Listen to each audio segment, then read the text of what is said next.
Good morning mga kapartner. Maaga tayo nag-ride out. Maaga din nagpahinga. Ayan mga kapartner, stop over muna tayo dito. Mga ilang minutes. Medyo makapalampag. Malamig masyado. Maganda ito gamitin yung BMX natin sa sprint.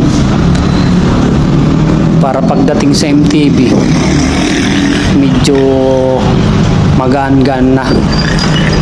Mga ilang minuto. Pahinga muna tayo saglit. Araw-araw tayo mag-sprint para sa nalalapit nating long ride. Merong Pinipinsya ride tayong gagawin. Ang napili nating ruta ay kabundukan ng ating dadaanan. Kaya ngayon pa lang, ensayo tayo ng ensayo. Napakahirap mag-long ride, lalo na kabundukan ng walang ensayo. Mayroon tayong 200 mahigit kilometers na tatakbuhin. Hindi ko lang alam, pag naligaw tayo, siguro mahigit pa dun. Ayan mga kapartner, 1 minute na tayo stop over.